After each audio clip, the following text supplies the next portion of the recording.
Hello दोस्तों, आपका स्वागत है आपके चैनल मातृभाषा हिंदी पर। चलिए दोस्तों, हम लोग पढ़ते हैं 15 प्रश्नों की एक टेस्ट सीरीज। समझ लीजिए आधुनिक काल में, जिसमें द्विवेदी युग हम लोग पढ़ रहे हैं। प्रश्न संख्या 16 सरस्वती पत्रिका का प्रकाशन कब प्रारंभ हुआ? तो ऑप्शन ए 1900 ईस्वी, ऑप्शन बी 1903 ईस्वी, ऑप्शन सी 1902 ईस्वी, ऑप्शन डी 1910 ईस्वी। तो इसका सही ऑप्शन होगा ऑप्शन ए 19 ईस्वी। और आप सरस्वती पत्रिका का प्रकाशन 1900 ईस्वी में शुरू हुआ था। इसका प्रकाशन 1903 ईस्वी में महावीर प्रसाद द्विवेदी ने किया था। ये प्रश्न भी बहुत पूछा जाता है कि महावीर प्रसाद द्विवेदी ने सरस्वती पत्रिका का प्रकाशन कब आरंभ किया। तो दोस्तों, शुरुआत इसकी 1900 ईस्वी में हो गई था। इसके महावीर प्रसाद द्विवेदी ने 1903 ईस्वी तक किया था। प्रश्न संख्या 17 भारत भारती का प्रकाशन कब हुआ? तो ऑप्शन ए 1908 ईस्वी, ऑप्शन बी 1912 ईस्वी, ऑप्शन सी 1910 ईस्वी, ऑप्शन डी 1920 ईस्वी। तो इसका भी सही ऑप्शन है 1912 से। द्विवेदी युग की सबसे महत्वपूर्ण रचनाओं में से ये भी एक मानी जाती है। इसी रचना से मैथिली शरण गुप्त जी को राष्ट्र कवि की उपाधि गांधी जी ने दी थी। ये प्रश्न भी पूछा जाता है दोस्तों कि कौन सी रचना है जिसमें मैथिली शरण गुप्त जी को राष्ट्र कवि की उपाधि दी गई? तो ये भारत भारती द्वारा दी गई और गांधी जी ने दिया था। ये लोग भी आप लोग ध्यान रखिएगा। प्रश्न संख्या 18 इनमें से किस कवि का जीवन काल 1886 से 1964 ईस्वी है? Option A Maithili Sharan Gupt, option B Ayodhya Singh Upadhyay ji, option C Shridhar Pathak ji, option D Ramnaresh Tripathi ji. तो इसका सही ऑप्शन ए मैथिली शरण गुप्त जी का जन्म 1886 ईस्वी में चिरगांव झांसी में हुआ था और मृत्यु 1964 ईस्वी में हुई थी। प्रश्न संख्या 19 खड़ी बोली हिंदी को काव्य भाषा के रूप में प्रतिष्ठित करने का श्रेय किसको दिया जाता है? तो ऑप्शन ए श्रीधर पाठक जी को, ऑप्शन बी मैथिली शरण गुप्त जी को, ऑप्शन सी अयोध्या सिंह उपाध्याय जी को, ऑप्शन डी महावीर प्रसाद द्विवेदी। तो जो नए बच्चे हैं खड़ी बोली हिंदी से किसी हिंदी सब्जेक्ट से किसी भी परीक्षा की तैयारी कर रहे हैं तो उनके लिए सभी प्रश्न महत्वपूर्ण हो सकते हैं। तो उनको ऑप्शन डी महावीर प्रसाद द्विवेदी ने खड़ी बोली हिंदी को काव्य भाषा के रूप में प्रतिष्ठित करने का श्रेय दिया जाता है। इन्होंने गद्य पद्य दोनों के लिए खड़ी बोली पर जोर दिया था। प्रश्न संख्या 20 समस्या पूर्ति किस काल की कविता में प्रचलित थी? तो ऑप्शन ए भारतेंदु युग, ऑप्शन बी द्विवेदी युग, ऑप्शन सी छायावादी युग, ऑप्शन डी भाव प्रयोगवादी युग। तो सही ऑप्शन ए भारतेंदु युग में समस्या पूर्ति की जाती थी। तब पहले कवियों के कुछ सम्मेलन होते थे, उसमें एक रचना एक लाइन दी जाती, उसकी समस्या पूर्ति करते थे, उसे ही कहते हैं समस्या पूर्ति की जो है भारतेंदु युग की प्रमुख प्रचलित प्रवृत्ति थी।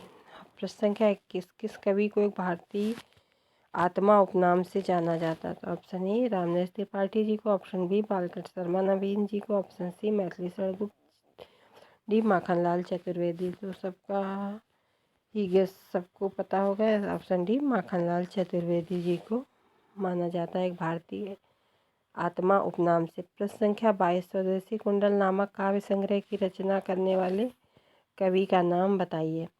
तो option A Ramcharit Upadhyay ji, option B Rai Devi Prasad Purn, option C Ayodhya Singh Upadhyay ji, option D Gyan Prasad शुक्ल स्नेही। तो इसका भी सही ऑप्शन है ऑप्शन बी राय देवी प्रसाद पूर्ण। देखिए दोस्तों, गलत लिखा है राज देवी, इसका सही होगा राय देवी प्रसाद पूर्ण जी ने स्वदेशी कुंडल की रचना की कविता की रचना की थी। प्रश्न संख्या 23 इनमें से कौन सी रचना अयोध्या सिंह उपाध्याय जी की नहीं है? तो option A Ras Kalash, option B चुपते चौपते, option D C Mrityunjay, option D Priyapravas. तो उसमें 3 उनकी रचनाएं हैं। पहले हम उनकी रचनाओं देखते हैं। रस कलश उनकी रचना है, चुपते चौपते है, प्री प्रवास को खड़ी बोली हिंदी का प्रथम महाकाव्य माना जाता है। तो कौन सी नहीं है? तो जो नहीं है वो है ऑप्शन सी मृत्युंजय।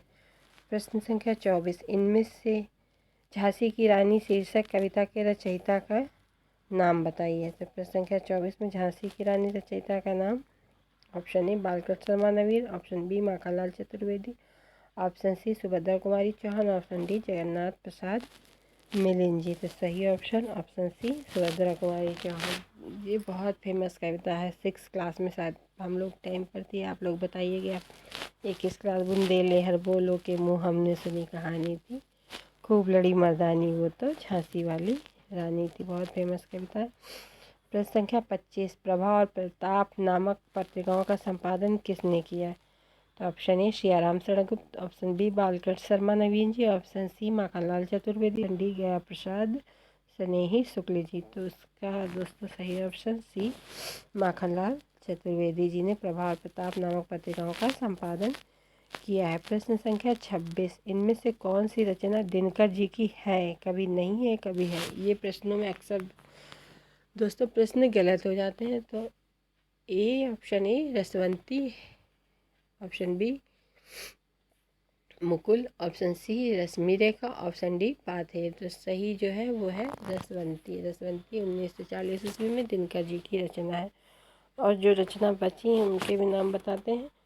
मुकुल है सुभद्रा कुमारी चौहान जी की, रश्मि रेखा है बालकृष्ण शर्मा नवीन जी की, ऑप्शन पाथेय है सियाराम शरण गुप्त जी की रचना है पाथेय।